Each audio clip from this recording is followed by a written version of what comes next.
Welcome, welcome, welcome. I'm your host, Starbuck, and you are listening to Antiquity Radio's archival edition of Comedy Time.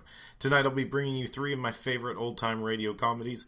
We're going to start everything off with The Mel Blanc Show. This episode of The Mel Blanc Show was called Efficiency Expert and aired originally on September 10th, 1946. It was sponsored by Colgate Tooth Powder and Halo Shampoo.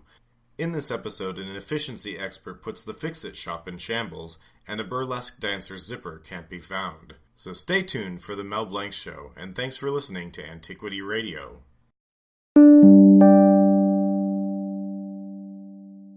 From Hollywood, Colgate Tooth Powder for a breath that's sweet and teeth that sparkle presents The Mel Blanc Show.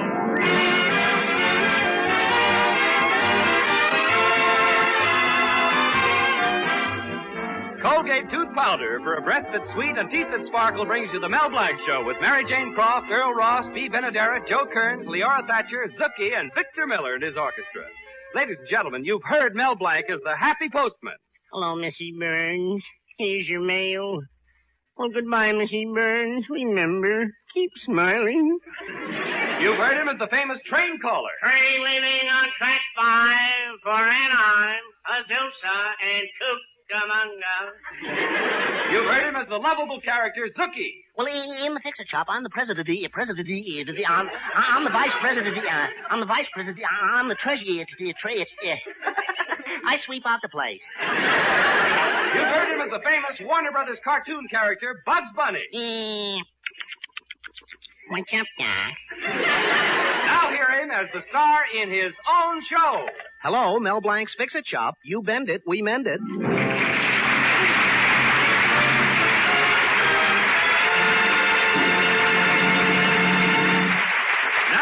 Drop in at Mel Blanc's Fix-It Shop, where you're pretty sure to find things in an awful fix. Well, it seems that Mel's fiancée, Betty, has been dropping none too subtle hints about the need for efficiency in the Fix-It Shop. I wouldn't say that Uncle Rupert and Zookie are exactly moochers, but, well, they're more than just a little worried. Zookie, we have to show that we're efficient around here or else. So you'd better try working faster. Oh, I'm quick, all right. See, I'm like a bolt of lightning. I'm a regular dynamo. I think I blew a fuse.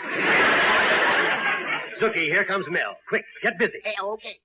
Hello, Mel. What kept you so long? Oh, that Adams job was bigger than I expected. Her toaster wasn't the only thing Mrs. Adams broke. She broke her lawnmower and she broke her electric iron. I hope you presented the lady with a substantial bill. I couldn't. Mrs. Adams was broke, too. Oh, I see. Hey, Uncle Rupert, Betty's right. As a businessman, I'm a washout. We need a little efficiency around here. Just look at this place. It's a shambles. Oh, I don't know. It just has a sort of a lived-in feeling.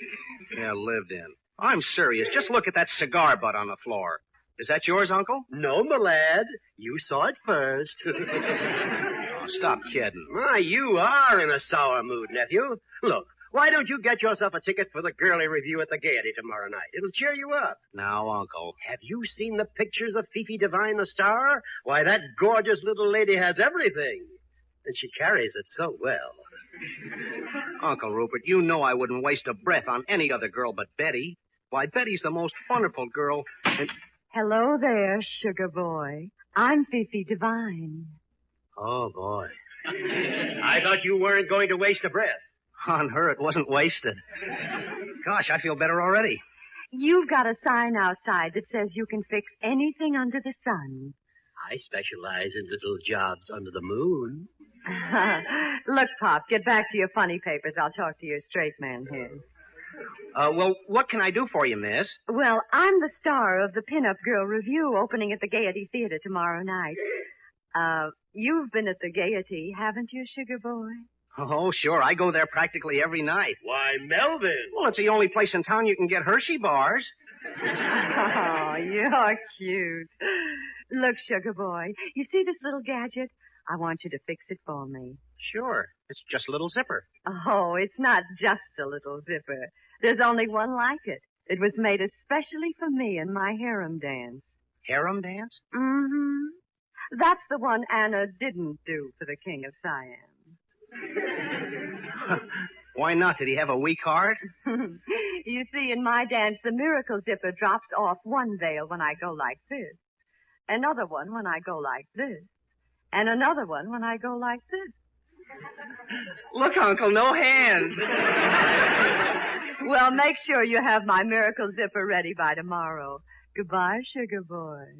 Well, Mr. Vine, it just happens I'm going your way. Which way are you going? Gee. Hello, sugar boy. Hello. Hello, Betty. Well, you see, there was something wrong with her zipper, so naturally, she thought of me. I didn't see you come in. Obviously. Oh, that was Fifi Divine, the glamorous dancer at the Gaiety. Glamorous. Huh. I can't say she wears clothes very well. Wearing clothes isn't her specialty. Never mind. I have something more important to talk to you about, Mel. I know, Betty. Efficiency. Yes. I finally found a man who will tell you how to run your business, what to buy, what to sell, and how much to charge. Gee, he must be from Washington. Well, he's an efficiency expert, just came to town. Herbert Goodhue. Now, are you or are you not going to let me get a hold of him for you? Well, okay, honey. When will you get in touch with him? The day before yesterday. Oh, the day before. Huh? Yes, I wanted to make sure you wouldn't change your mind.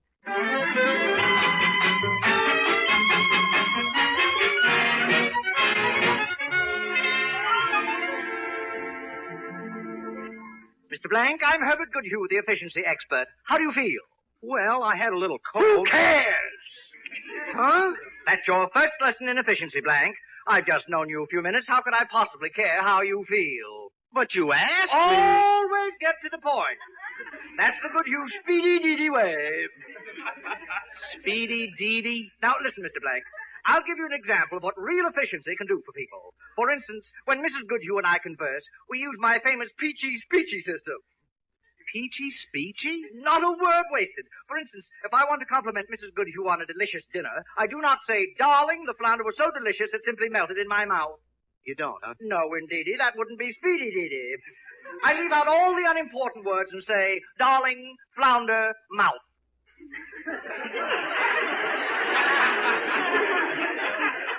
Well, I guess you can't get away with that as long as you say darling.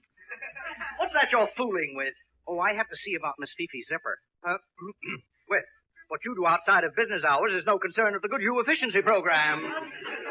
Mr. Goodhue, I don't think you understand. I see I'll have to change your whole business approach. First of all, how do you say no to your customers? Oh, I just open my mouth and it rolls out. When you say no, you've got to make people realize you mean it. Oh? I have proved that dogs and guinea pigs, that when you shake your finger in their faces and say no, spelling it out, N-O, they react fastest. Well, what about the dogs and guinea pigs that can't spell? Number 2, another feature of my speedy-deedy plan. Yeah? Look at this mad jumble here in your shop. When I'm through, every time you turn around, you'll fall over just what you're looking for. It never fails. Do you sell accident insurance, too? And number 3, that's the hearty-to-party way of saying goodbye. Gosh, I better write all these things down. It's a goodbye with just a touch of hello in it, like this. Goodbye!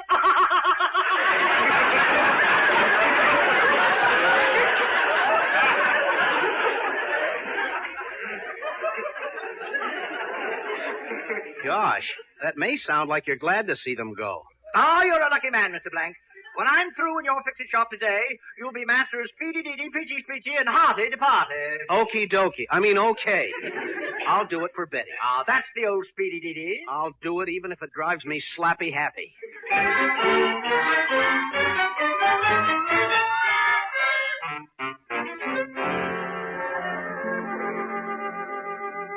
You want me to fix this vase, Mrs. Otis? Yes, if you please, Melvin.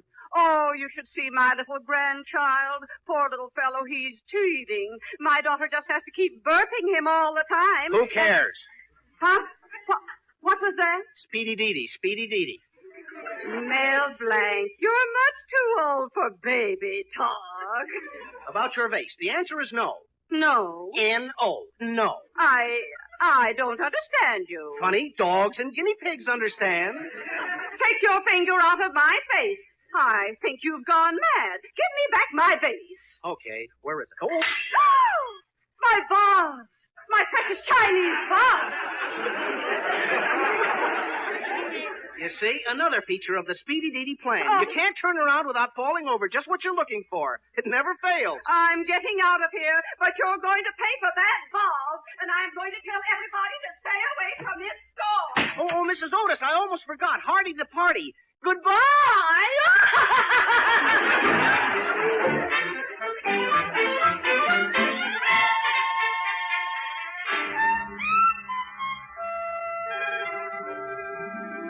Gosh, Uncle Rupert, Mr. Goodhue's efficiency plan is ruining me. I lost 3 good customers already today. 4. Don't forget Mrs. Longnecker, my beloved Clara, the richest woman in town. Did she walk out too? Not before she slapped my face. But why? I decided to try Mr. Goodhue's peachy-speechy system to propose marriage. You know, leave out all the unimportant words. Well? My, was I eloquent.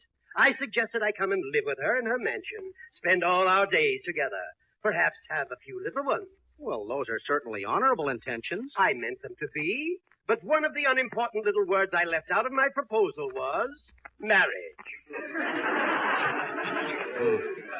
What's going to happen next? Well, I fixed Miss Fifi's zipper, but I can't find it anywhere. What? All this darn efficiency stuff. Oh, I'll ruin her career. She'll drag me into court. She'll sue me for every dollar I've got. I just hope Mr. Goodhue is satisfied. Now, Melvin. He and his Speedy Deedy, peachy speechy, hardy to party. He just left out the most important thing, that's all. What's that, nephew? Harry Carey.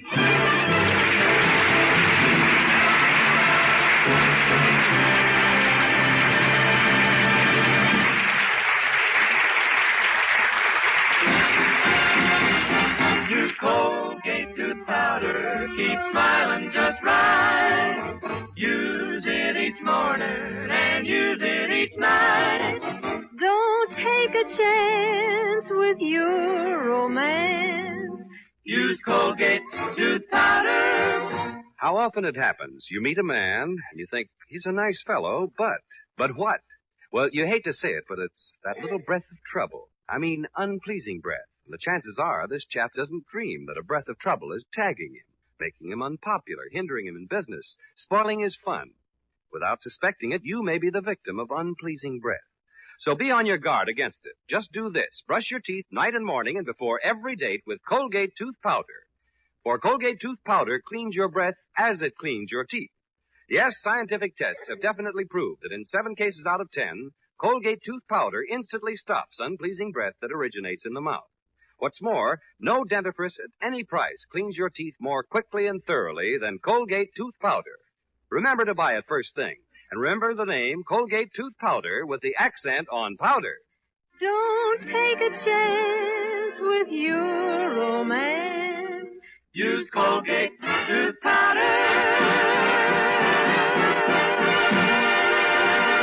Well, let's drop back again at Mel Blanc's Fix-It Shop, where the new efficiency plan of Speedy Deedy, Peachy Speechy, and Hearty to Party has the morale very low indeedy weedy. Sookie, if Fifi sues Mel and he loses the shop, we'll be out on the street. Frankly, I'm worried. Oh, yes, so am I. I'm beside myself with I'm beside myself with I'm beside myself. Hey, it's getting crowded in here. There's only one chance. Mel is out somewhere trying to find something like that zipper right now. Gosh, I sure hope he finds it. Good Lord, here comes Fifi now. You talk to her, Zookie. Me? But don't tell her Mel lost that zipper. Don't let her pry it out of you. I'm leaving for the back door. Oh, don't worry. I'll take care of her. I know what to tell her. I know just what I'm going to say. Hello, sugar boy. I'll say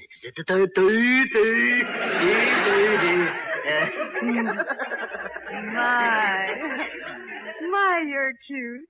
Who are you? I'm Zookie. I work for Mel. Where is your boss? I came to pick up my zipper. Oh, well, Mel just stepped out for a minute. He'll be back in a couple of hours. He'll be back in a few days. I think he got lost. Well, we don't need him, Zookie. Fifi just wants her zipper. Now tell me where Mel left it. Come on, sugar boy.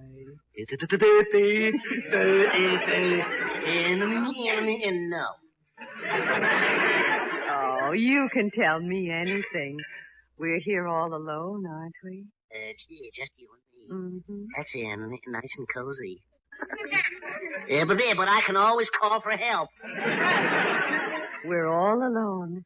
And after all, you're a man and I'm a woman. Well, let's leave it that way, huh?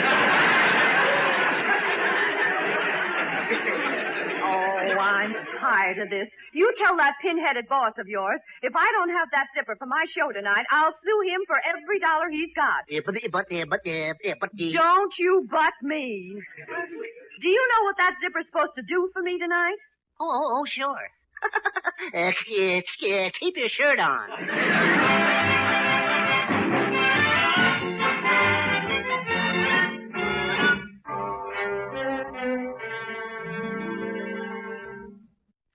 Oh, darling, I'm so sorry. This whole efficiency business is my fault. But I was just thinking of you. Oh, it's not you, Betty. It's just that I'm not good enough for you. Mel, don't you dare talk like that. Well, I know a couple of people who can't see why you want to marry me. Your mother, and your father, Oh, darling. your grandmother, Uncle Emmett, Cousin Oliver. Darling. Then there's a couple of others. Mr. Thayer, the banker. Mr. Cooney, the traffic cop. Mr. Abernathy, the taxidermist. Darling, stop. My old scoutmaster. My landlady. The 4-H Club. The American Legion. The Shriners. The UNO. Oh, darling, you're such a fool. But I do love you. And I love you too, Betty. I'll get out of this somehow. I'll just keep a stiff lower lip. Mel, the expression is upper lip. Well, can I help it if it's my lower lip that's trembling?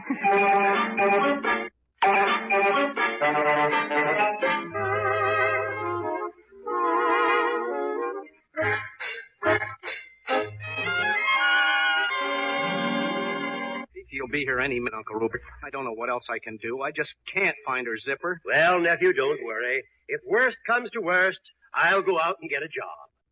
Gosh, I'd hate to see you spoil your record. Oh, my gosh, here comes Dr. Crabb, the veterinarian. He would come at a time like this. Never mind, my lad. I'll take care of that canine Kildare. Well, thanks, Uncle. I'll go and take one last desperate look around. Well, hello, Christopher. How's the dog doctor this morning? Consulting veterinarian, if you don't mind.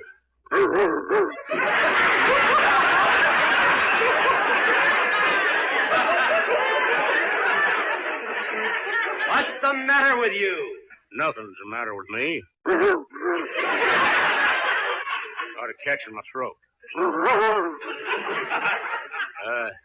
Could I have a pan of water, please? Christopher, do you realize you're even getting to sound like a dog? Why, thank you, Rupert. Dog is man's best friend. In fact, I understand them. You understand what dogs say? Why, certainly. I have a little Pekingese. When he looks up at me with his big watery eyes and says, "Rawr, rawr, rawr," you know what that means? He's hungry. Oh, somebody must have told you.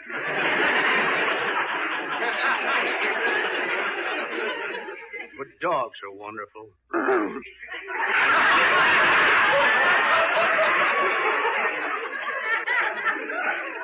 When my little Cocker Spaniel goes over to meet my Great Dane, he says, "Rawr, rawr, rawr." And then the Great Dane says, "Rawr, rawr, rawr, rawr." And then that little Cocker, he looks at that Big Dane and says,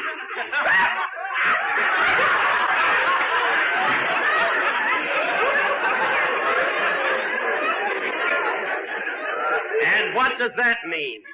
I don't know, but they sure understand each other. Oh, please go away. Yeah, I must be going now. But remember, elephants need your sympathy, especially adults. They blow their nose and wait so long until they get results. Well, bye.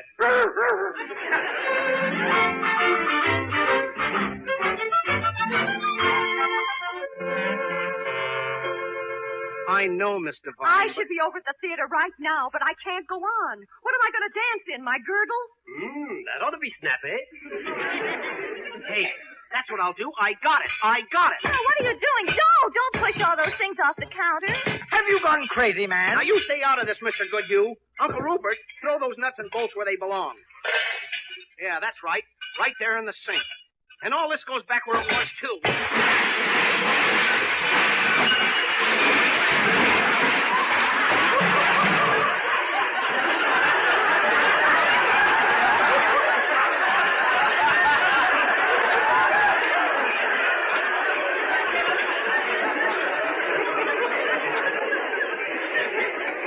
That does it. Mel, what have you done? Goodness, the fix-it shop's a shambles. Everything just the way it was yesterday morning. The same mess. The same mess? Are you sure, Mr. Goodhue? Exactly the same? I should know. Oh, that's great. That's wonderful. Darling, where are you going? To get Miss Fifi's zipper. Now that everything's in order again, I know just where it is. Here, you see? It was inside Mrs. Zabrowski's zither. You know, Z for zither and Z for zipper. Oh, let me have that zipper. I've got to run to the theater. And to show you there's no hard feelings, I'll bring my car around for you to fix. Well, what's wrong with your car? You know me, sugar boy. I strip the gears. So long. Something else I can do for you, Mr. Blank. Mr. Goodhue, the answer is no. No? N-O. That spells no. Goodbye, Mr. Goodhue. You know, hearty to party. Goodbye!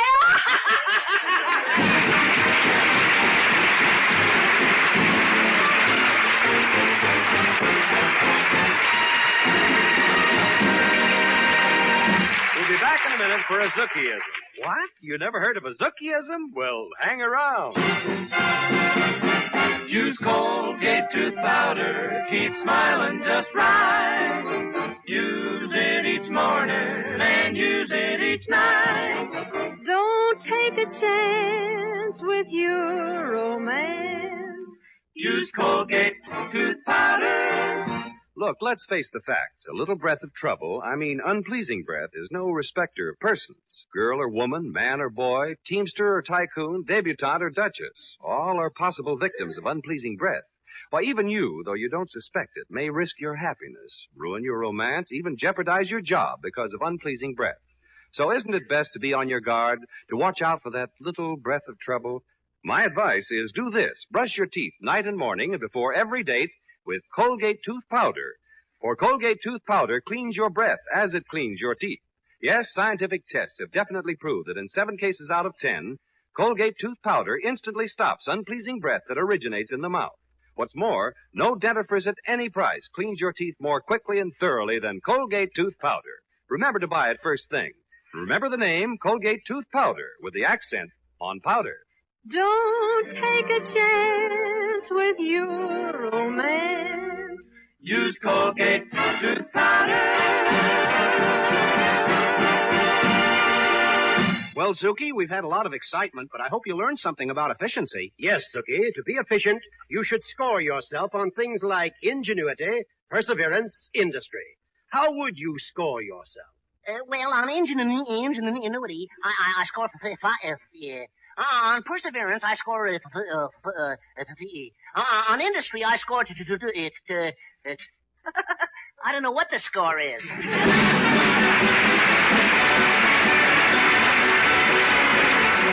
This is Scott Easton reminding you that Colgate tooth powder for a breath that's sweet and teeth that sparkle brings you the Mel Blanc Show every Tuesday at the same time. Be sure to join us again next Tuesday night for more fun with Mel and the people you'll meet in Mel Blanc's Fix-It Shop. Say hello to Halo Shampoo for naturally bright and beautiful hair. Remember, even finest soaps and soap shampoos hide the natural luster of your hair with dulling soap film. But Halo Shampoo contains no soap, therefore leaves no dulling soap film. Even in hardest water, Halo makes oceans of rich, fragrant lather, quickly banishes loose dandruff and dirt. Halo needs no lemon or vinegar rinse. Say hello to Halo and goodbye to dulling soap film. Get Halo Shampoo at any cosmetic counter.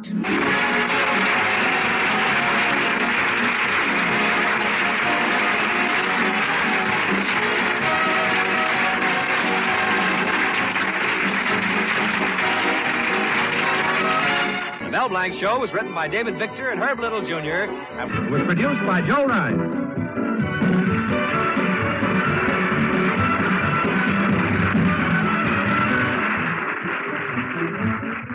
Say hello to Halo Shampoo if you want naturally bright and beautiful hair. For Halo Shampoo contains no soap, therefore leaves no dulling soap film. Halo lets hair sparkle with natural brilliance. Even in hardest water, Halo makes oceans of rich, fragrant lather to quickly carry away loose dandruff and dirt. Halo needs no lemon or vinegar rinse. Say hello to Halo and goodbye to dulling soap film. Get Halo Shampoo at any cosmetic counter.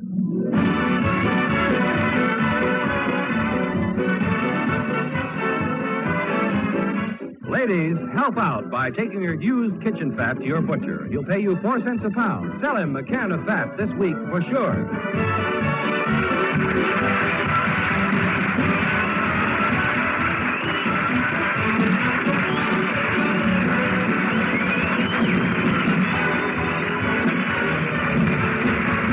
This is CBS, the Columbia Broadcasting System.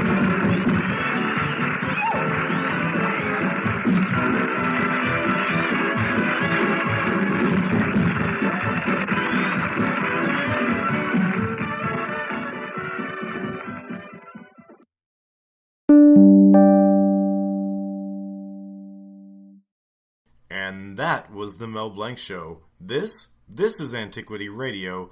I am Starbuck, and you complete me. Thanks so much for listening to Antiquity Radio's archival edition of Comedy Time. Coming up next, I've got My Favorite Husband with Richard Denning and Lucille Ball.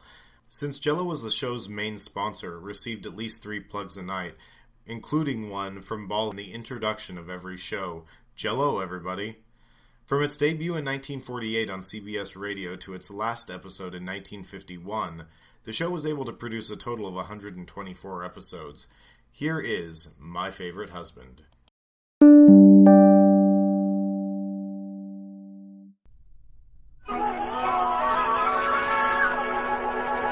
We present My Favorite Husband, a new series based on Isabel Scott Rorick's gay, sophisticated Mr. and Mrs. Cougat, starring Lucille Ball with Richard Denning.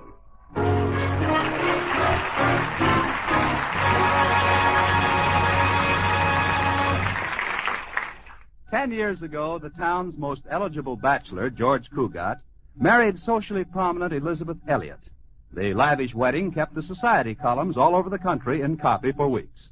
The New Yorker said, "The bride and groom were dressed to the nth degree of smartness. Best man was a polo pony."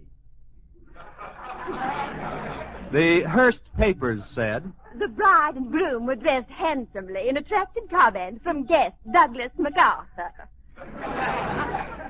And the Reader's Digest said, "The bride and groom were dressed." Well, after the honeymoon, George sold his polo pony, bought a stylish suburban home, took the first job that came along, 5th vice president of a bank. And now the Cougats are just George and Liz, 2 people who live together and like it.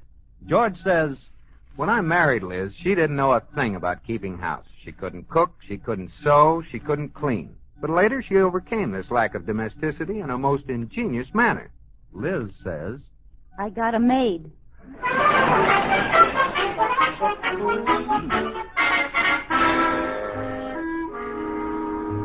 And now, let's take a peek at the Cougats. It's early morning, and there's husband George at the breakfast table. But where's wife, Liz? Oh, there she is, upstairs in the bedroom with Katie, the maid. Well, this is certainly unusual. Liz is getting into a formal evening gown. Let me check again. It's only 5 minutes after 9. Well, surely there's a reason for wearing an evening gown at this early hour. "Oh, just a little more, Katie. Can you get the zipper up now?" Yes, ma'am. Oh, The zipper's up. oh, how does it look, Katie? Would you consider it too slinky? There's hardly enough of it to tell. If you'll pardon me, Mrs. Cougat, I've seen more cloth on a Roquefort cheese. It isn't as skimpy as all that. Now, where's my corsage? Oh, here it is, ma'am. I'll just pin it on here. No, maybe here. Oh, Well, what's wrong, Mrs. Cougat? there's no place to pin it. I'll get you a gown that has a little more to it, Mrs. Cougat. But then, Then what, Kitty? you are having your portrait painted today, aren't you? Yes. Well, then maybe you'd better wear the gown you have on. Why?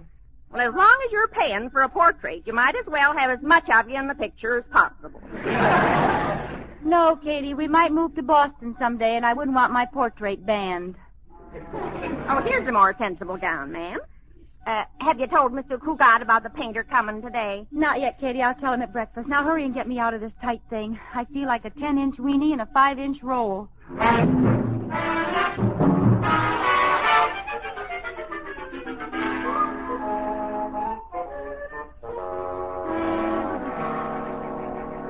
Good morning, George, darling. Good morning, Liz. You're looking very... George, what's wrong? That evening gown. Well, you've seen me wearing an evening gown before. Oh, I've seen you wearing galoshes, too, but not at breakfast. Of course not. It never rains under the table.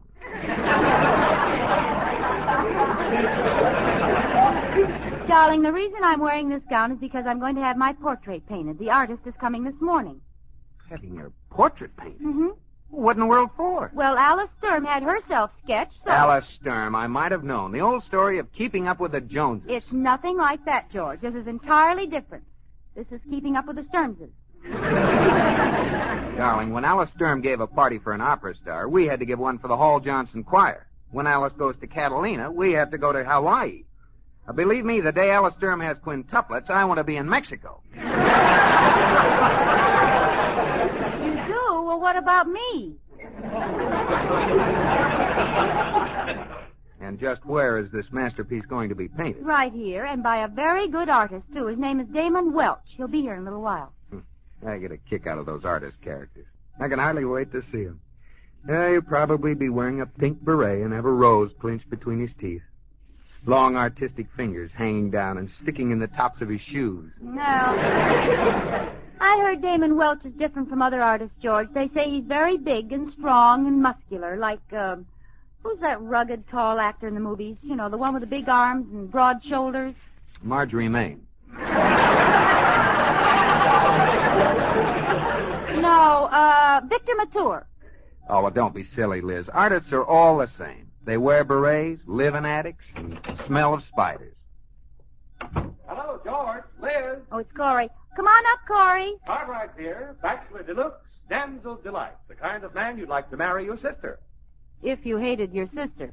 How are you this morning, party boy? No party last night, George, but did I meet a beautiful creature? She had a smile like Lana Turner, a voice like Dinah Shore, and she kissed like Paulette Goddard. What do? Date her or buy tickets to her? Don't speak lightly of this woman, Liz, for I think that at last Corey Cartwright is in love. You, Corey? Yes, George. I feel that this is the real thing. I think I shall marry this girl. Corey, that's wonderful. What's her name? Where does she live? Darn, I knew I forgot something. Hey, Liz, I just noticed you're wearing an evening gown. Yes, do you like it? It's nice, but isn't this awfully late to be getting home? Liz is having her portrait painted, Corey. Some artist named Damon Welch is coming over this morning. Damon Welch? You've heard of him, Corey? Heard of him? That's all Alice Sturm talks about since he sketched her. I hear he has big blue eyes, curly hair, muscles galore, a tan complexion, and stands about 12 feet tall. Really now, Corey, 12 feet tall. Maybe it is a slight exaggeration, but I understand that before he painted portraits, he used to paint rooftops. Without a ladder. Well, anybody could do that if they had a long brush. Or a short house. Well, what do I care what he's like? Excuse me, I have to make a phone call.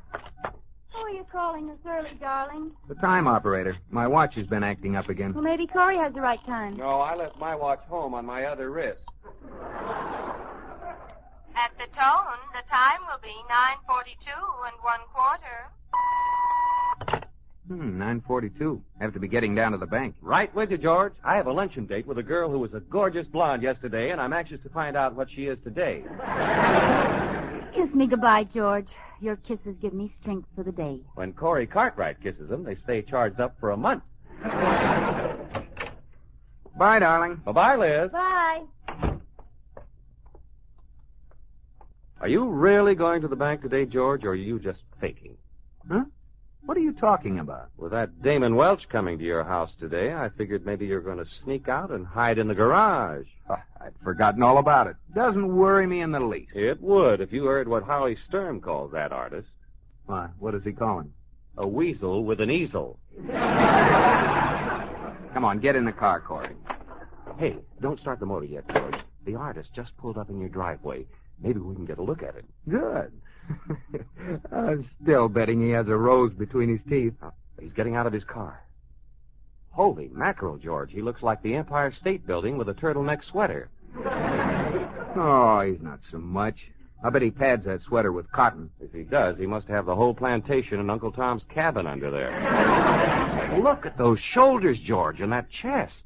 Corey, it doesn't take much to have broad shoulders and a big chest. All you need are muscles. Let's go.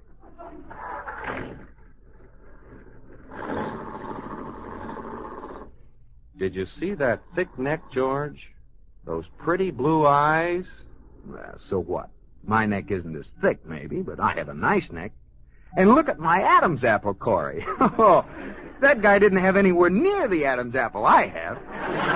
Oh, if there's anything that'll keep a home together, it's a big Adam's apple.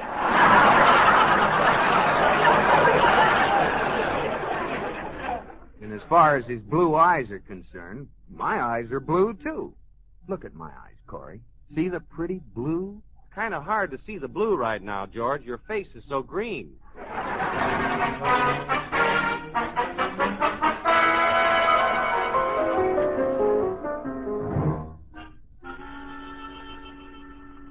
All right, woman, face to the left. I cannot paint your portrait unless you cooperate. Mr. Welch, I've told you a dozen times my name is Elizabeth Cougar, not woman. Very well, Mrs. Cougar. Now be quiet, woman. Well, one consolation, at least you know what I am. Your dress gives you away. I don't like your nose. I shall not paint it that way. But I like my nose. It's a good nose. Don't change it. I've had it so long now it seems like almost a part of me. Be still, woman. You're very rough, Mr. Welch. Woman, you're looking at a man who's painted the forests of Oregon and at the same time worked as a lumberjack. Sawing, climbing, cutting, and chopping. One day, the man next to me was crushed by a falling redwood. I've seen many rough things. This is a man's world. That's why I'm rough. Did it kill him, the man the tree fell on? To coin a quaint old phrase, he was a real gone lumberjack. You know, Mr. Welch, you and my husband have a lot in common. He lives a rugged life, too. What does your husband do? He's a banker. Oh, that is rugged. It's plenty rugged. He goes to work every morning at 10 and doesn't get home until after 3. Just what's rugged about that? He has an uncomfortable office.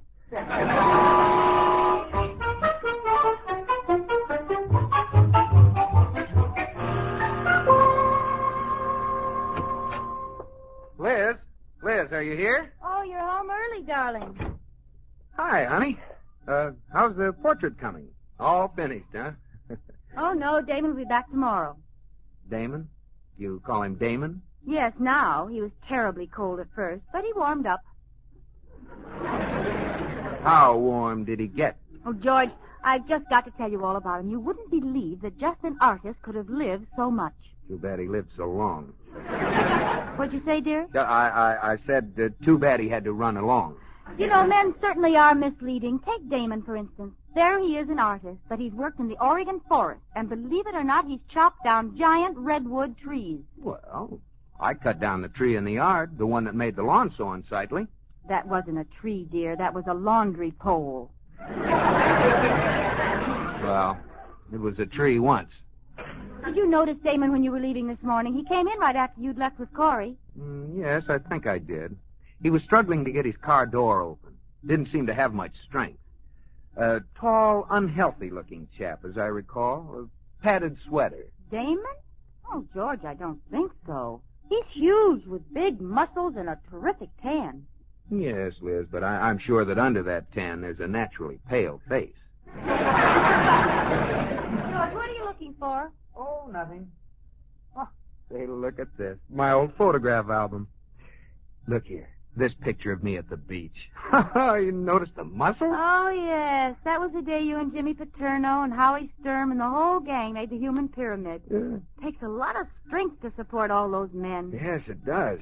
Look at my muscle. Oh, there you are, right on top. Oh, it takes a lot of strength to stay on top. There was quite a breeze that day. Here's the picture I like. You and me in a rowboat at Simmons Park. Look, your sleeves are rolled up. Say, your arms were pretty big. Of course. Of course. I can't remember why I was rowing. Well, I was saving my strength for the potato race. Are you sure you love me, Liz? Oh, silly. Of course I love you. Why shouldn't I love you? Kiss me. Feel those strong arms around you? Mm-hmm. I'm plenty strong, Liz. Way back in kindergarten, I used to beat up all the little kids. I'll just bet you still could.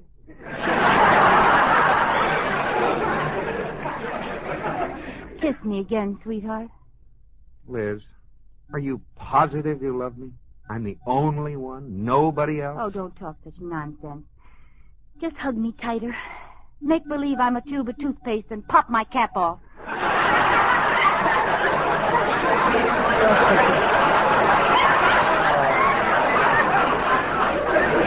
Oh, that's swell. I feel great now. Oh, George, I was thinking today, you don't have any hobbies. I believe I know of an interesting one for you. No hobbies? I have my bird collection. 6 starlings and a dicky bird. What did you have in mind? Why don't you take up painting as a hobby? Painting? Oh, Liz, I'm going to bed. Going to bed? Don't you want your dinner? I won't need any dinner. I'll just go upstairs, pull the covers over my head, and eat my heart out.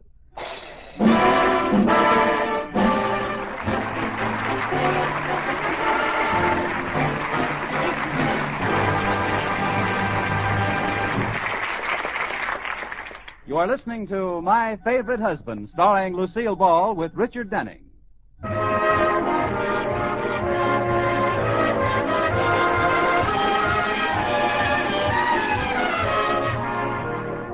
This is the story of my favorite husband, George Cugat, and his favorite wife, Liz, who, like most married couples, alternate in making each other first happy and then miserable. Well, at the moment, Liz is in the middle of having her portrait painted by the handsome and virile artist, Damon Welch. This makes Liz quite happy, and George quite miserable. Now George thinks this is quite wrong, and chances are he's quite right. And so he's decided it's quite time he did something about it.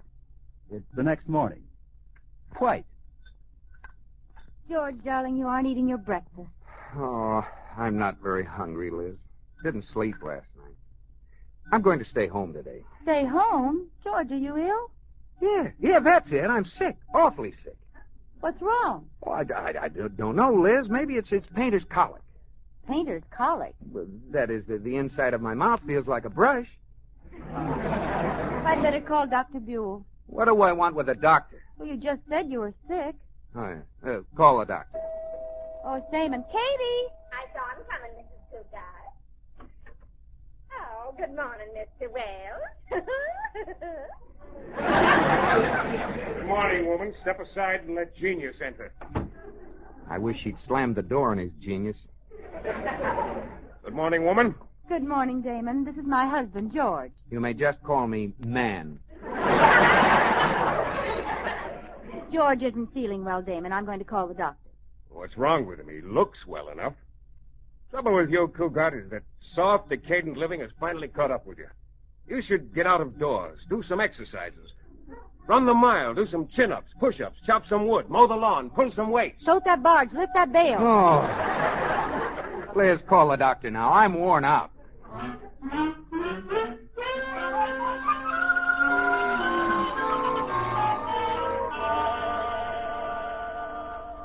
All right, George. Let me have a look down your throat. Certainly, Dr. Buell. Dark down there. Don't swallow, George. This is my best flashlight. There's nothing wrong there. Exactly what seems to be the trouble, George? Well, Doctor, I feel kind of things. First it starts, then it stops, then it goes again, then it backs up, and then it twists completely around. What does it sound like to you? A woman driver. Come on now, George. Tell me, what's wrong? Well, Doctor, you see, Liz is having her portrait painted by some artist who has muscles so big they get up and walk around, and I just... Oh, I believe I can diagnose your case now, George. Acute jealousy-itis. Is that anything like borderline anemia? Jealousy-itis is serious only if it isn't checked early. Fortunately, I believe I have with me the very thing you need to snap you out of it. Miss McCarthy, I just happen to have my nurse with me. Nurse? I don't need a nurse. Yes, Doctor? Marianne, this is Mr. Cougat, our newest patient. I tell you, I don't need it. Oh, how do you do? Forgive me for not standing up in bed, but I only have on the pajama tops.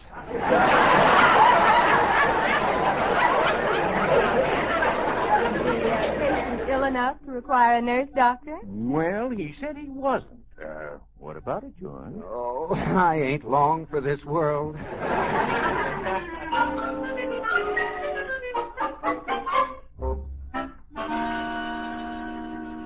Sit still, woman. I cannot paint your portrait unless you relax. I don't make moving pictures, you know. Well, when are you going to paint in my hair? You still have me bald-headed. I don't like myself bald-headed. I look like my mother was frightened by Guy Kibbe. I'll paint in your hair when I see fit, woman, and not a second sooner. Until that time, you'll remain an egghead and like it. Damon, do you ever smile? I laugh sometimes. My sense of humor is a bit unusual, however, not on the beaten path. Well, what's funny to you? Well, I laughed heartily when my friend Chadwick fell from the roof of the school in Paris. Did Chadwick see the humor in it? Oh, he screamed. Yes, I'll never forget it. Fractured half the bones in his body.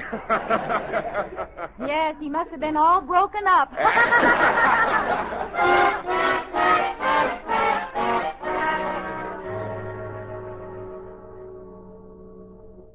Miss McCarthy, did you hear that? My wife and the painter were laughing down there in the study. What could they have been laughing at? You have a steamboat in the house, Mr. Cougar. Steamboat? Well, of course not. Well, then they couldn't be laughing at Fulton. Oh, I'm serious, Miss McCarthy. I don't like them to be laughing. I'm going downstairs.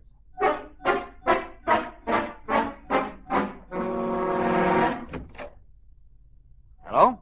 Hello, darling. What are you doing out of bed? I heard some laughing. What was all the laughing about? Oh, Damon was telling jokes. Oh, how nice. Mind if I stay a while? I know one person who objects. I cannot paint with an audience. What a horrible painting. George. No, let him criticize. All genius must be criticized. But I still do not want him around. Out. Take your linted bathrobe with you. Well, as long as you're busy, I'll go back upstairs. Goodbye, darling. Well, goodbye. Yes, goodbye. Nice trip. Be sure and write us. Oh, Damon, you know something? I think my husband came downstairs because he's jealous. Jealous? Jealousy is stupidity. Yes, I guess he could be jealous. Well, I'm glad he's jealous. Oh, it makes me feel that I'm wanted. You are. I want you to sit still. You never get jealous of Mr. Cougat, do you? I mean, the fact that he's upstairs right now with that attractive nurse. That doesn't faze you in the least. Of course not. Good old faithful George. What was that? What? Damon, that was George and that nurse. Oh, so? You aren't worried about good old faithful George, are you? Certainly not. I'll be right back. Where are you going? I got to see a man about a nurse.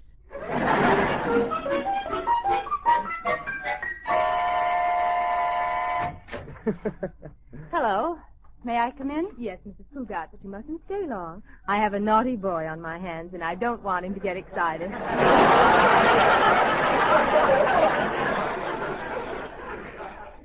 That's why I came up. How are you, George? Oh, it's awful. I just had a relapse. I accidentally plugged my electric heating pad into the radio, and H.V. Kaltenborn got in bed with me. He's delirious. Yes. You better go, Mrs. Cougat. Yes, I'll, goodbye, George. Miss McCarthy, wouldn't you like to come downstairs and boil a few thermometers or something? I'll be right here with Mr. Cougat. Well, bye, George. He's gone now, Mr. Cougat. Why were you playing sick? Because I wanted sympathy. Lots of sympathy. You know something, McCarthy? I think Liz came up only because she was jealous. She must have heard us laughing. You know what that means? My capacity of a registered nurse, I'd say she has clean ears. It means she loves me and worries about me. She's jealous. Then you need have no further worry over the painter. None whatever. He'll be laughing again soon, but I won't worry about it. I wonder why they aren't laughing. McCarthy, they're not laughing. Doesn't that please you, Mr. Cougar? No, they should be laughing. Where do you think you're going? I'm going down there and find out why they're so darn quiet. Where is he? I'll break him in half. He's gone, George. Gone? He's not here anymore? I had to get rid of him, darling. Why did you have to get rid of him? Because I knew that if he left, you'd stop playing sick, and then Miss McCarthy could get the heck out of here. Oh. Were you a little jealous of Miss McCarthy? Of course not, but I know you were jealous of Damon. That's ridiculous. George. Yes, Liz. Who do we think we're kidding?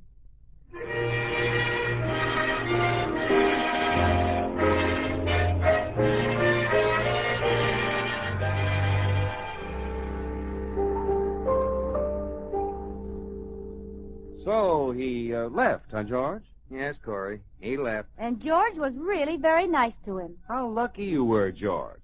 Suppose, instead of going quietly, the man with the big muscles had gotten tough with you. Oh, Corey, you're just trying to stir me up. No, seriously. What would you have done if the painter had wanted to fight? Oh, I'm sorry, George. I shouldn't embarrass you this way in front of Liz. If Damon had wanted to fight, George would have fought, wouldn't you, darling? Wouldn't you, George? Why, certainly. If I had his phone number, I'd call him up right now and tell him a thing or two. Oh, I have his phone number, dear. Here. Oh, well, thanks. When Damon answers the phone, I'll catch you, George. Hello, Damon. This is George Cougat. I've changed my mind about being nice to you. If you want to fight, just come over here whenever you feel like getting knocked for a loop. You got anything to say to that? At the tone, the time will be 9:27 1/4. Well. George Cougat, kiss me. Kiss me this very instant. Why right now? Because you've got your dander up, and you're just dandy with your dander up.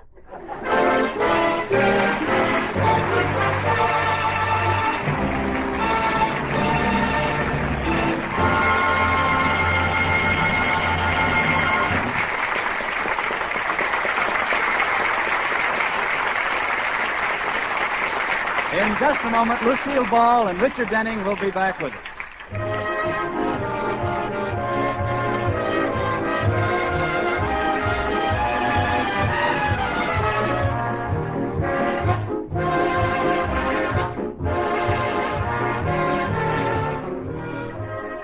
Here's a friendly suggestion that may mean a lot to your own happiness. Why don't you call your family together one evening soon and say, is there anything else any of us can do in cooperation with others for the good of our community? You may find that somebody will come forward with the news of a community project that you haven't heard of. Maybe it has to do with Scouts or 4-H clubs or Red Cross. Well, there'll be an opportunity for service, something you'll like to grab hold of. For you know that what you're doing is more than helping make your life and your families and your neighbors better. By positive action toward improving the place where you live, you help preserve something we prize highly. That's freedom. You show that you agree with the statement that freedom is everybody's job. George, are you asleep? No, darling. I'm not asleep. Do you love me, baby? Yes, I love you.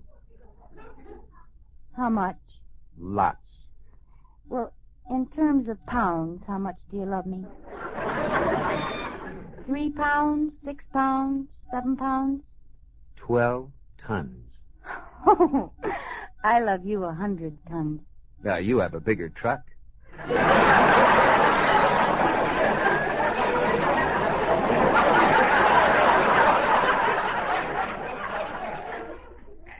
George, no matter what happens, will you still love me, even when I'm old? I'll still love you when you're old. Will you take me out? Yes, dear. I'll wheel you around the block every day. George, something strange happened to Katie tonight. Really? What was that?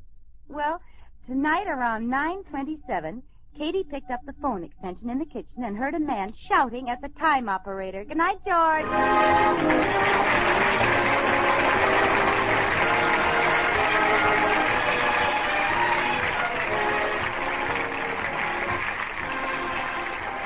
My Favorite Husband has been presented through the worldwide facilities of the United States Armed Forces Radio and Television Service.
Charlie, what you watching? Ballet. Oh, how is it?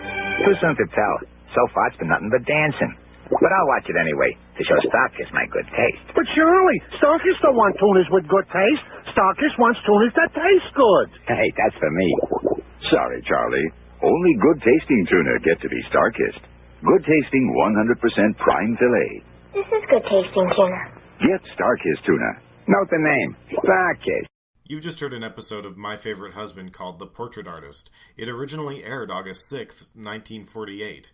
Coming up next, I've got one of my favorite comedy duos of all time, George Burns and Gracie Allen, in The Burns and Allen Show.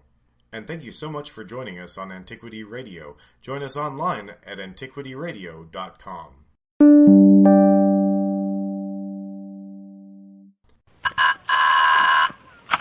Well, hello. Come right in. Oh, George, we've got company.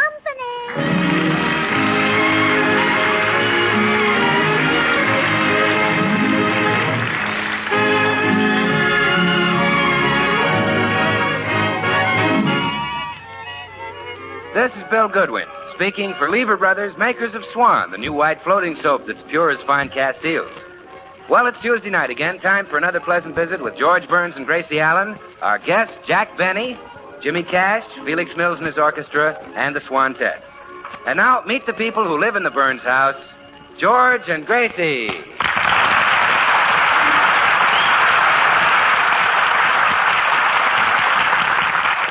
Well, it's morning in the Burns home, and George is just coming downstairs to leave for the office.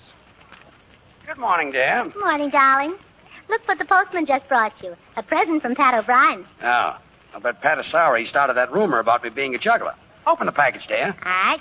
I met him yesterday, and I told him a few jokes. I guess that convinced him I was a comedian. What are you laughing about? What's in the package? A set of Indian clubs. Next time I get my hands on that Oh, Irishman, cheer up, believe me. George. Before long, everybody will know that you're not a juggler. They'll know you for what you really are. And what is that? Why, a singer, of course. Oh, that. Oh, sure. I wrote to our sponsor and suggested that you sing on our program every week. That's the 12th time. Yeah, but this time he answered. Say, that's a good sign. Open the letter. Wait till Bing Crosby hears you sing. He'll retire and start to raise a family.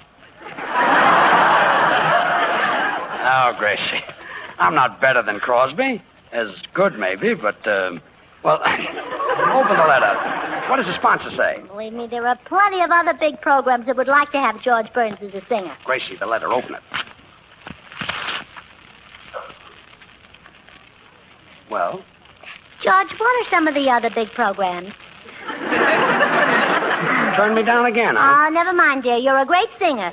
Even Bill Goodwin said with a voice like yours, you ought to sing in our big Army show. Army show? Yes, it's in charge of some officer named Major Bowes. I'll forget it. I better get along to the office. Yeah, I'll ride down in the bus with you. I have an appointment at the beauty shop. Okay, let's go. No, wait. Before we leave, won't you sing something just for me? Oh, Gracie. Oh, please, dear. Just one little glorious burst of melody. Well, all right. Just a gigolo. Everywhere I go, people know the part I'm playing. Oh, George, you're wonderful. I won't be happy until your voice leaves the whole world the way it leaves me, weak and limp. Thanks. Oh, come on. I'm due at the beauty shop in 5 minutes.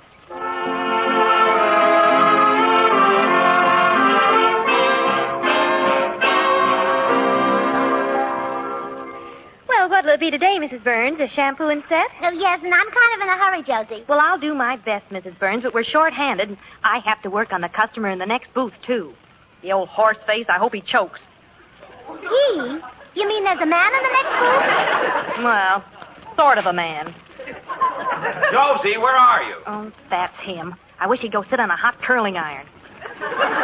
Josie, come back here. This finger wave of mine stinks.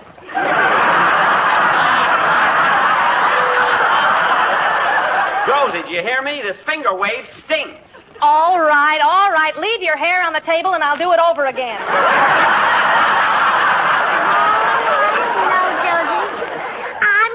I know that man. What's his name? I'm not allowed to tell, Mrs. Burns. The old goat scared the newspapers might find out he goes to a beauty shop. Oh, come on, Josie. Give me a little hint. Well, he's the stingiest man in Hollywood. Oh, stingy, huh? And how? When he gets a mud pack, we have to save the mud for him so he can put it in his victory garden. Funny.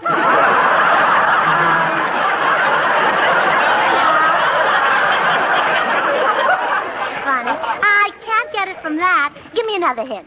Well, let's see. He used to drive an old broken-down Maxwell. No, it's no use. I can't guess who it is. You're not missing anything. He's tried to date every girl in town, and nobody will go out with him. Oh, hello, Jack. How's Mary? Gracie, is that you? Well, yeah, come on into my booth, Jack. Oh, sure.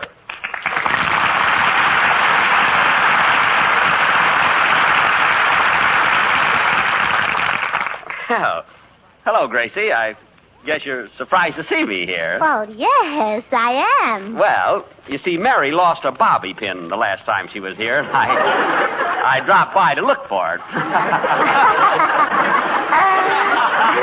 You know what the bobby pin situation is. Terrible. Oh, sure. I bet you thought I was here to get a beauty treatment.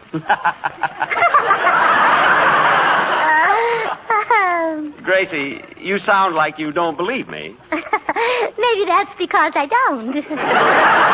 Well, if I'm lying, may something terrible happen to Phil Harris. Oh, Mr. Benny. Yes? Here's your mud. I wrapped it up for you. Oh, well. Phil always played too loud anyway. Well, Jack Benny in a beauty shop. Wait till the girls hear this. Now, Gracie, look, you must promise girls, me. I brought your Swan soap. Oh, hello, Gracie. Oh, hello, Bill. Why, Jack Benny, what are you doing here? Well, I'll tell you, Bill. He's... Well, Bill Goodwin in a beauty shop. Wait till the girls hear this, huh, Gracie? Wait a minute, I just came over to bring some Swan soap. Well, Bill, So, Bill Goodwin has beauty treatment. That's really something to tell the girls, huh, Gracie? Hey, look. The operators here use Swan soap. Not only because it's so mild for the customer's complexion, but because that same mildness makes it great at home. For the dishes, light laundry, or for bathing the baby. Swan's the new white floating soap that's 4 swell soaps in one. Well, Bill... Well, Bill Goodwin in a beauty shop. Really, I thought that curly hair wasn't natural. You know? Now, wait a minute. No girl in this shop has ever laid a hand on me. Except, of course, after working hours. Oh. What are you doing here, Benny? Well, I'll tell you, Bill. Jack is... Bill Goodwin in a beauty shop. I'm getting manicures and everything. I am not. My hands just happen to look gorgeous because I always wash my dishes with Swan. Oh. Swan is great for washing the dishes. Gives you loads of suds. Suds that are so mild and gentle your hands don't get that rough red dish panty look. Well, Bill... Bill Goodwin in a beauty shop. And to have his eyebrows plucked. That's something, isn't it? Now, look, Jack. I told you, I just came here to deliver some Swan soap. Swan's a great wartime buy. What I want to know is, what's Jack Benny doing here? Well, I'll tell you, Bill. Bill Goodwin. Oh, nuts. Goodbye.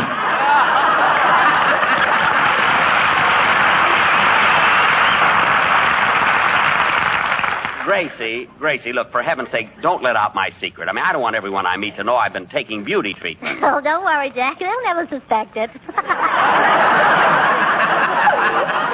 Well, anyway, don't you tell. You know, if the newspapers get hold of it, I'm cooked. And you know how the gang would kid me on my program. Oh, yeah, your program. Jack, you don't want this to get in the papers, huh? No, I'll do anything to keep it out, Gracie. Anything. Oh, good. Starting Sunday, Jack, George will sing on your program.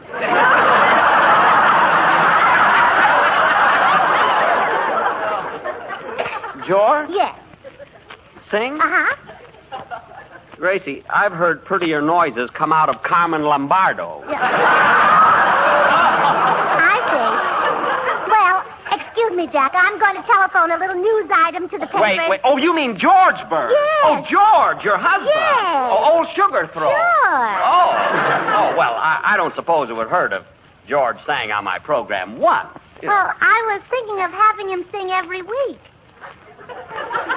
No. No, well, I'll call the paper. But, Gracie, this is blackmail. I know. Cute of me, huh?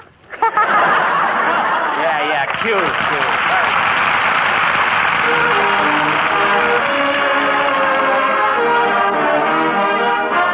The Swantet joins our popular tenor Jimmy Cash in an enchanting ballad from the top musical show of the year, Oklahoma. Oh, what a beautiful morning. Oh, what a beautiful day. I got a beautiful feeling. Everything's going my way.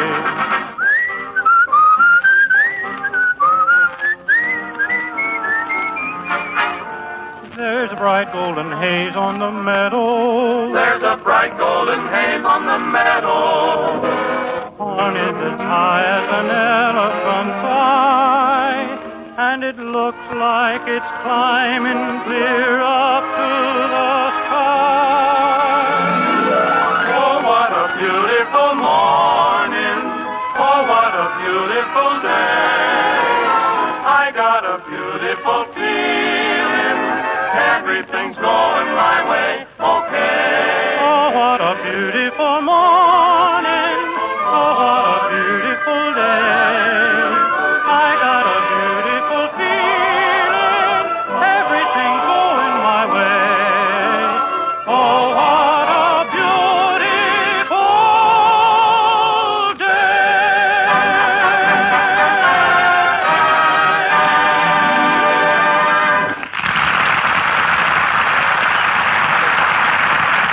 Well, we're back at the Burns home now. Jack Benny is pleading with Gracie to change her mind as they wait for George to come home from the office. But why does it have to be my program, Gracie? I mean, why don't you have George sing on Eddie Cantor's program? Well, because I didn't catch Eddie Cantor in a beauty shop with his toupee and curlers. Gee, there must be some other show he can go on. Maybe Gabriel Heater needs a singer. Or Mr. Anthony. I mean, why don't you let George be his problem? Oh, You amaze me. How can Jack Benny, who has the greatest talent in the world, fail to recognize George's talent? Oh, do you really think I have the greatest talent in the world? Well, certainly. Rochester, Dennis Day, Mary Livingston. Oh, I see. And now I've got a big thrill for you. I have your program for next Sunday night all planned. You have? Yes.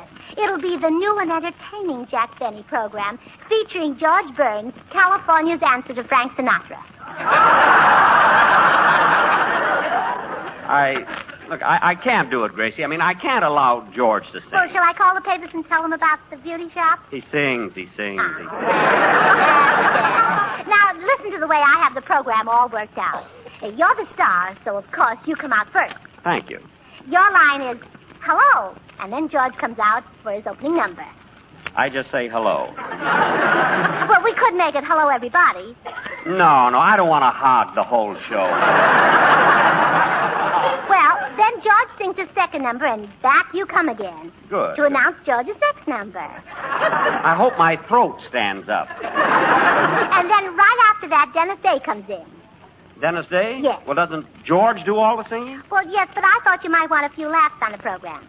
Oh, yeah, I'll be glad to have them. I will, yes. And then as soon as George finishes his next number, I'll come... Now, wait a minute. Gracie, George can't sing the whole program. I mean, he's not that good. I know music, I'm a musician. You are? Well, I play the violin, don't I? Well, don't I? You're cute. Look, Gracie, all that I'm... Why, Jack Benny. Hello, George. How's the juggling game? I'm not a juggler. Why doesn't everybody stop with that? Oh, now, dear, don't get excited. Jack has some marvelous news for you. Tell him, Jack. Well, Jack. I think I'll go call the papers. All right. I'll tell him. Oh, good. I'll run out and make some coffee. Well, Jack, what is it you want to tell me? Well, first, I'd like to remind you that you're my dearest friend, George. And you're my dearest friend, Jack. I mean, you're even more than a friend to me, George. You're even more than a friend to me, Jack. I love you. I love you like a brother, George. I love you like a brother, Jack. I mean, I'd never do anything to hurt you, George. Thanks. Wait a minute, I'll try that again. Look, I'd never do anything to hurt you, George. I said thanks. George, look, I mean, I wouldn't louse you up if you had a comedy program. If I had a comedy program. I mean, look, you're my dearest friend. Look, Jack, what's the news, I mean, Jack? you're even more than a friend to me. The news, Jack. Look, what's the news? What pals we've always been, George. The news, Jack. You have some news for me. Look, remember the time in Cincinnati when you were broke and I gave you $10? It was Cleveland, Jack, and I gave you $20. Well, I had the state right. It was Ohio. Yeah, the news, Jack. What's this news you have for me? Well... Yes? Well, dear, did Jack tell you the news? No, not yet. He's been leading up to it by the way of Cleveland and Cincinnati. Jack, I'll bet little Abner won't be the funniest thing in the paper tomorrow. Oh, all right. George, look, I want you to sing on my radio program. Why, Jack Benny. Now, don't be Really? hasty, George. I mean, don't jump at it. Think it over for the duration. I don't have to. I'll sing a dozen songs for you, pal, and it won't cost you a cent. For free? Sure. No. I can't think of it that way. Well, all right, then you can pay me. No, I can't think of it that way either. I know what's making Jack hesitate, dear. He hasn't heard you sing recently. Sing Ain't Misbehaving for him. Sure, glad to. Well, sit down, Jack. No, I'll take it standing up. Now, come on, dear. No one to talk with all by myself. No one to walk with. I'm happy on the shelf. Ain't misbehaving, saving all my love off. Oh, baby, love for you. Really saving love for you. He doesn't juggle at all. No. I know for certain you're the one I love. I'm through with flirting. It's you that I'm thinking of. Ain't misbehaving, saving all my love for. Oh, baby, my love for you. Jack, what makes you think he's a juggler? He must be. Jackie Horner in the corner, don't go nowhere. And I don't care all your kisses that you gave me, baby. Daddy, daddy, daddy. I might be blood and guts, but that's just guts.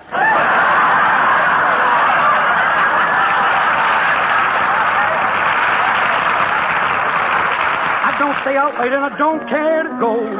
I'm home about 8, me and my radio. Ain't misbehaving, saving all my love for you. Well, Jack? Gracie, call the newspaper.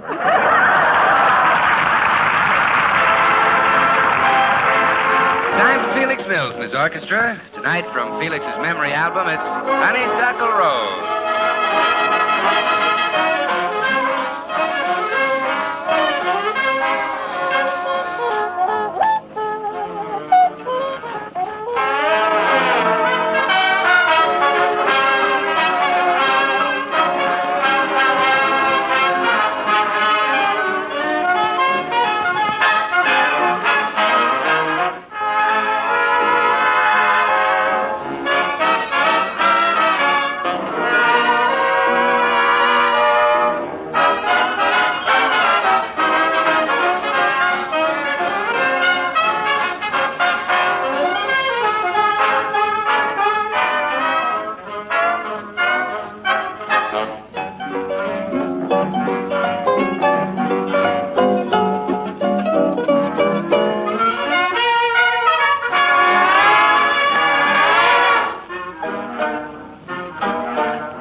You know something? I got the impression that Jack Benny didn't like my singing. Oh, George, that's silly.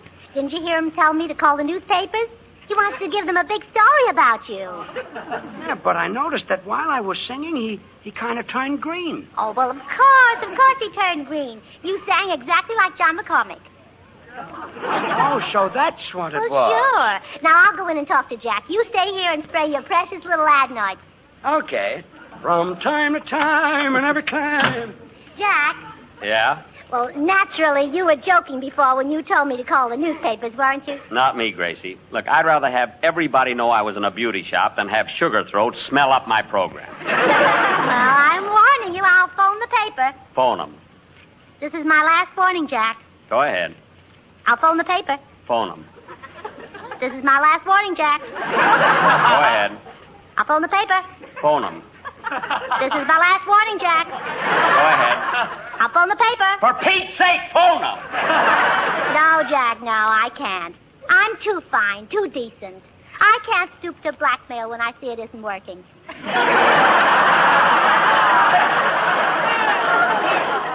Now, please don't think I'm a heel, Gracie. I'm kind of animals. I'm fond of children, but I just don't like George's voice. Oh, you're fond of children, huh? I love them. Poor little Junior. Poor little who? Junior.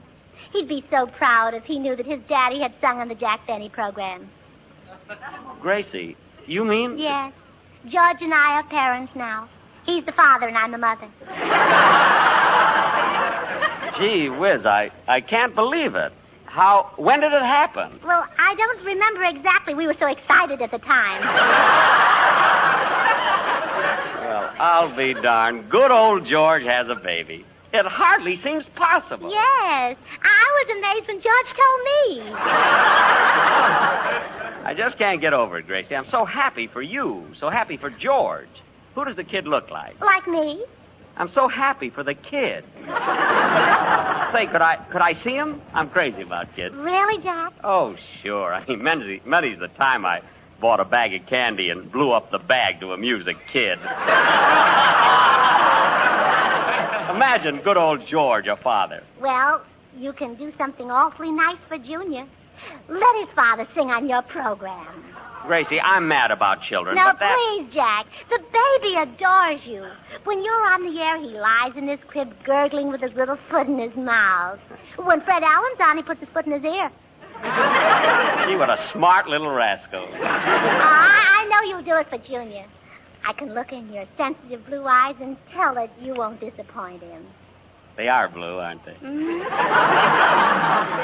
All right, George can sing one song just for the baby. Well, let him sing 2 songs. We're expecting another one. Really? Yes. Good old George. Did I hear somebody call me? No, we were talking about you. Gracie told me everything. Congratulations, George. You mean I can sing a song on your program? Yes, sir. You deserve it. Gracie tells me there's going to be another one. Well, 2 would be fine if it's all right with you.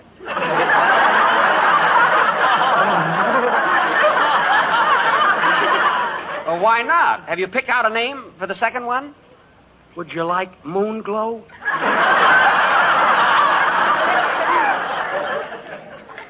Moon Glow Burns.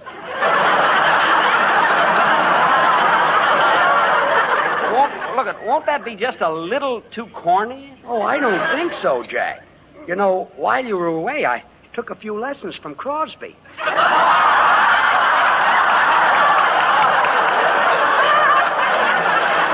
You did? Yes. Now, George, I know Jack's in a hurry. Yes, I'll be going. But, George, first, can I see the nursery? Well, Jack... The nursery? Hiya, folks. What goes on? Oh, Bill, am I glad to see you. Bill, I just heard the news. Now, why didn't you tell me that George and Gracie had a... Yes, Bill. Oh, why didn't you tell Jack what George and I had? Well, what did you have? An idea for you to announce Jack's program, and George sings on it. Huh? But I meant... well, that's a great idea, Jack. I'd be glad to. Now, wait a minute. I have an announcer, Don Wilson. Well, okay, you can have 2 announcers. Don Wilson is to announce. But Don can't announce your program, Jack. He doesn't know anything about Swan soap. Swan soap? Well, sure. He doesn't know that Swan is the new white floating soap that's 4 soaps in 1. The soap for dishes, light laundry, bathing the baby, or for your hands and face. Don doesn't know that. Well, I could teach him. I mean, what am I saying? I don't sell soap. I sell grape nuts flakes. Well, but that's ridiculous, Jack. Can you bathe a baby with grape nuts flakes? Well, I wouldn't want to answer that until I've talked to my sponsor.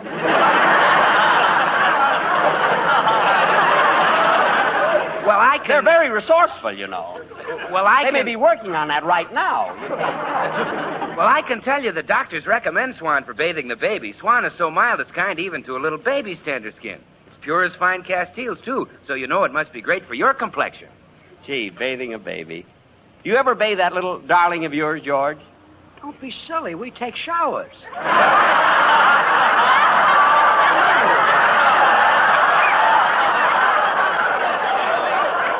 Uh-huh.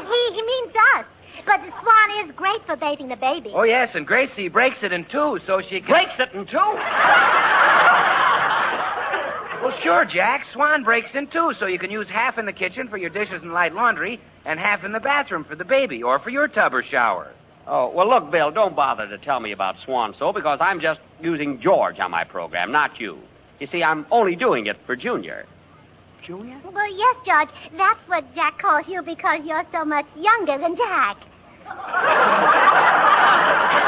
No, look, I mean the baby. The baby? But yes, that's what he calls me because I'm so much younger than you. No, Gracie, look, I'm talking about your child. Child? Well, goodbye, Jack. See you at rehearsal Sunday. Wait a minute. Gracie, what does he mean, our child? Oh, dear. I knew there was something I forgot to tell you. We haven't got a child. You... Well, so that's it, Gracie. Just to get George on my program, you invented a baby. Oh, no, I can't take credit for that. They were invented years ago. Don't try to get out of it. I don't want to sing on the radio if I have to get on by tricks. Now apologize to Jack. I'm sorry, Jack. And don't ever do a thing like that again. I won't, dear. Ever, understand? Yes, dear. Come on, Jack. I'll walk you down to the corner. My goodness, George, what you go through with a dame.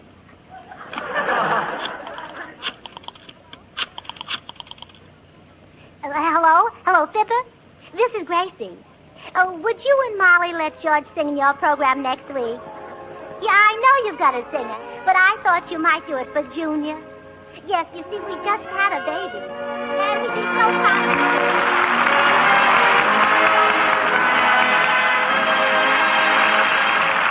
George and Gracie will be right back, and I'm just going to be here long enough to remind you that the government needs your waste kitchen fats more than ever before. Now, I know sometimes it's a lot of trouble to render the extra fat you trim from meat and to strain all your waste fats from roasting and frying. But those waste fats are so urgently needed for making glycerin, and that glycerin is so necessary for making ammunition that I know you won't mind doing whatever you can. So don't forget, huh? Turn those waste fats into your butcher and keep turning them in. Well, here they are again, those ever-loving Burnses, George and Gracie. Well, George, I've got some wonderful news. Fibber McGee wants you to sing on his program. Really? Yes. And when he comes over to close the deal, will you sort of fold this napkin into a triangle? Why? Well, for some silly reason, he thinks we have a baby. Again? Good night, folks. Good night.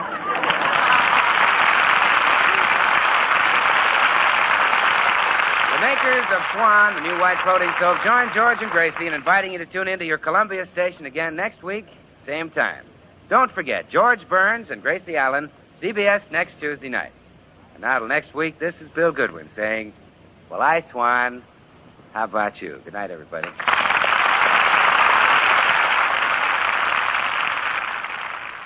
That was Blackmailing Jack Benny on the Burns and Allen Show. That originally aired on November 9th, 1943, and was sponsored by Swan Soap and Spry. You've been listening to a special archival edition of Antiquity Radio. Thank you so much for tuning in. Catch us online at antiquityradio.com or on our Facebook page or on YouTube. Thank you again for listening. Here's Starbuck signing off.